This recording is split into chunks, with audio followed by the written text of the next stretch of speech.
It's Bama Day here in Hoover, and the Crimson Tide fans have made a strong showing at SEC Media Days. I'm Leah Musgrave with the SEC Roundup presented by Jay Witt Construction, providing quality land clearing and forestry mulching services throughout Central and Southeast Texas. If you need land services, find out more at jwittconstruction.com.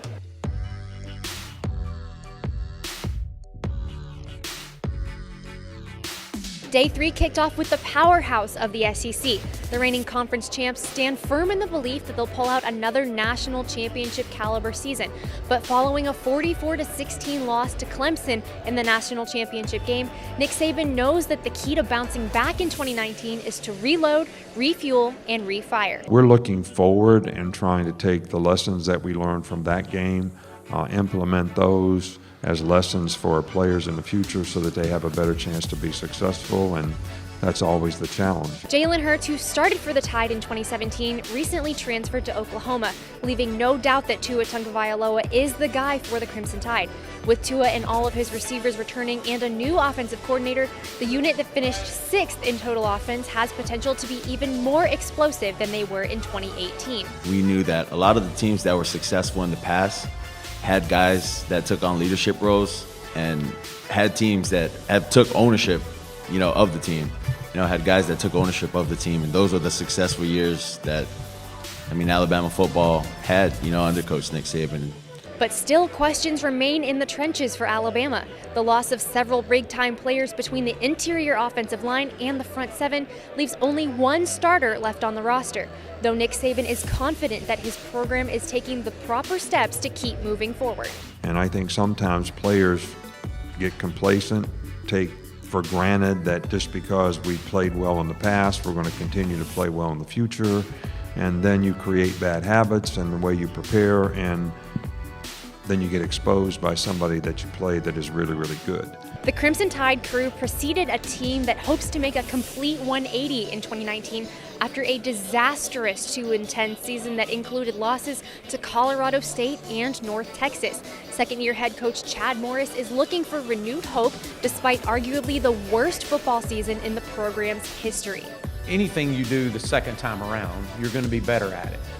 You're more comfortable, and I think you see that with our players and our staff. They're comfortable with us. They understand what the culture is. They understand what the expectations are. They understand for what it's like to play for the Hogs. His saving grace could be whoever starts at quarterback in the fall. Texas A&M grad transfer Nick Starkel will face another battle for the position during fall camp, only this time against Ben Hicks, who started for Morris at SMU in 2017. Both players will have to adjust to playing with the new kids on campus, who likely will see playing time immediately. The additions that we've brought in and how active and how aggressive we were this offseason says values of where our football team is right now. It will also be up to Coach Morris to ignite an offense that didn't do him any favors last year. The unit ranked 114th in scoring offense and 100th in sacks allowed. I anticipate that these young guys are going to come in and push to play and push to start. And so it'll be interesting battles at not just the quarterback position, but all positions. Chad Morris wasn't the only second-year head coach to take the stage on day 3. In fact, he's one of 5 second-year head coaches in the SEC, including Joe Moorhead of Mississippi State. An 8-win season seemed unusual for the team that ranked first in the nation in total defense, but heavy losses on defense and at quarterback pose new challenges for the Bulldogs in the upcoming year. The learning experience for me coming in and kind of elevating the expectation level of one that was already elevated and create maybe a little bit of an unrealistic, sense of what we needed to do last season. Offensively, the Bulldogs will be without quarterback Nick Fitzgerald, and what remains is the most intriguing QB battle of fall camp. Tommy Stevens, a graduate transfer from Penn State, will compete for the starting job against junior Keaton Thompson. We're not the only school in the country that's bringing in a graduate transfer quarterback, and we're going to let the guys compete, and the chips are going to fall where they may. Those levels of uncertainty accompany a brand new defense. Last year's entire front four and most of their starting secondary has departed, which leaves gaping holes.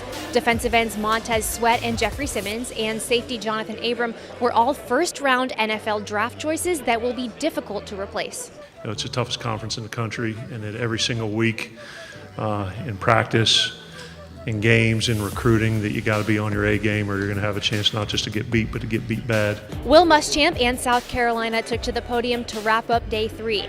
After going 7-6 last season, the Gamecocks are hopeful that they can make a push for an upset or two in 2019. As I told our players, there's no predictions.